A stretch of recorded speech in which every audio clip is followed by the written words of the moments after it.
ሰላም ጤና ይስጥልን እንደምን አደራችሁ ውድ የሐመር ውሃ ዩቲዩብ ተከታታዮች፣ ዛሬ መጋቢት 8 2018 ከጧቱ ረፋድ ዜናዎችን ወደ እናንተ ይዘን ቀርበናል። ዓለማችን በከፍተኛ የፖለቲካ ትኩሳት ውስጥ ትገኛለች። በዚህ ሰዓት እኩል የነዳጅ መስመር በሆነው በሆርሙዝ መሽጥ ላይ የተጋረጠ ስጋት፣ በሌላ በኩል ደግሞ እስራኤልና ኢራን ቀጥተኛ ጥቃት ዓለምን ስጋት ላይ ጥሎታል። በሌላ በኩል ደግሞ በኢትዮጵያ በደቡብ ክልል ጋሞ ዞን በደረሰው አደገኛ የመሬት መንሸራተት የተለያዩ ልዕለ ኃያል መሪዎች የኢትዮጵያ አጋርነታቸውን እያሳዩ ይገኛሉ። እሱን በተመለከተና ከሱ በተጨማሪ የተለያዩ መረጃዎችን ወደ እናንተ ይዘን ቀርበናል። እስከ መጨረሻው ድረስ ይሄን አካውንት ሰብስክራይብ ማድረግ አብራችሁን ቆዩ። ወደ መጀመሪያው ዜናችን ስናልፍ የአውሮፓ ህብረት የውጭ ጉዳይ ፖሊሲ ካያ ካላስ አስቸኳይ ስብሰባ መጥራታቸውን አስታውቀዋል። ምክንያቱ ደግሞ በፋርስ ባህረ ሰላጤ ጦርነት ምክንያት ዘጋውን የሆርሙዝ መሽመጥ ለማስከፈት የሚቻልበት ሁኔታ ላይ ለመምከር ነው ተብሏል።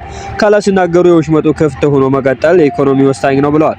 ይህ መስመር 20% የሚሆነው ዓለም ነዳጅ ምርት የሚያልፍበት በመሆኑ መዘጋቱ የዓለም አቀፍ ነዳጅ ዋጋ ሰማይ ሊያደርስ ይችላል ተብሎ ይፈራል። የአሜሪካ ፕሬዝዳንት ዶናልድ ትራምፕ ደግሞ በጉዳዩ ላይ ጠንከር ያለ ማስጠንቀቂያ ሰጥተዋል ተብሏል።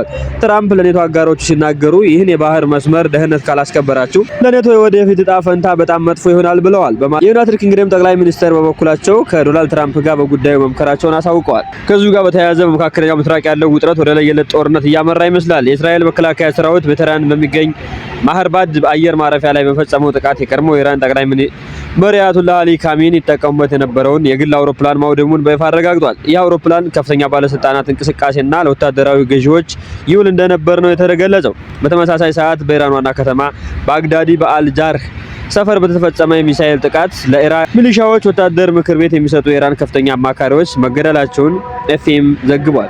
ይህ በእንዲህ እንዳለ ኢራን በእስራኤል ላይ የሰነዘረችው የባለስቲክ ሚሳኤል ጥቃት ግን በአየር ላይ መክሸፉን ምንም አይነት የሰው ሕይወት አለማጥፋቱን እስራኤል አሳውቃለች። ከዚሁ ጋር በተያያዘ ምንም እንኳን ቀጠናው በጦርነት ቢታወክም የኳታር አየር መንገድ ከነገ ከ18 ጀምሮ በውስን ሁኔታ በረራ እንደሚጀምር አስታውቋል። ከመጋቢት 28 በፊት የተወሰኑ በረራዎች ወደ አፍሪካ፣ አውሮፓ፣ አሜሪካ እንደሚያደርግ የተገለጸው።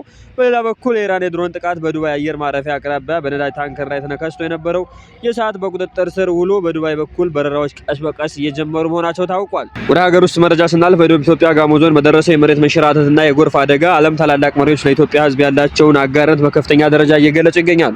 ከነዚህ መካከል የሩሲያው ፕሬዝዳንት ቭላዲሚር ፑቲን ከኢትዮጵያ ጠቅላይ ሚኒስትር ጋር ባደረጉት ቀጥተኛ ውይይት በአደጋው ለደረሰው ጉዳት የተሰማቸውን ጥልቅ ሐዘን ገልጸው ሩሲያ በችግሩ ጊዜ ከኢትዮጵያ ጋር እንደምትቆም አረጋግጠዋል። በተመሳሳይ ሁኔታ የሶማሌ ፕሬዝዳንት ራሳቸው ባስተላለፉት መልእክት በጋሞ ዞን ወንድሞቻችን ላይ የደረሰው አደጋ ማዘናቸውን ገልጸው ለተጎጂ ቤተሰቦች መጽናናትን ተመኝተው ከጎናቸው እንደሚቆሙ አሳውቀዋል። በተመሳሳይ ከዚህ በፊት የተባበሩት አረብ ኤሚሬት ፕሬዝዳንት በተመሳሳይ ሁኔታ ለኢትዮጵያ ሕዝብ ተጎጂዎች ለቤተሰቦቻቸው ያላቸውን አጋርነት ገልጸው ለወደፊትም አብረዋቸው ከጎኑ እንደሚቆም አሳውቀዋል። በተመሳሳይ ሰዓት በዛሬው ዕለት የሳውዲ አረቢያ ውጭ ጉዳይ ሚኒስቴር ባወጣው መግለጫ የሳውዲ መንግስት ከኢትዮጵያ ጎን እንደሚቆም አሳስበዋል ወይም ደግሞ ገልጸዋል ማለት ነው።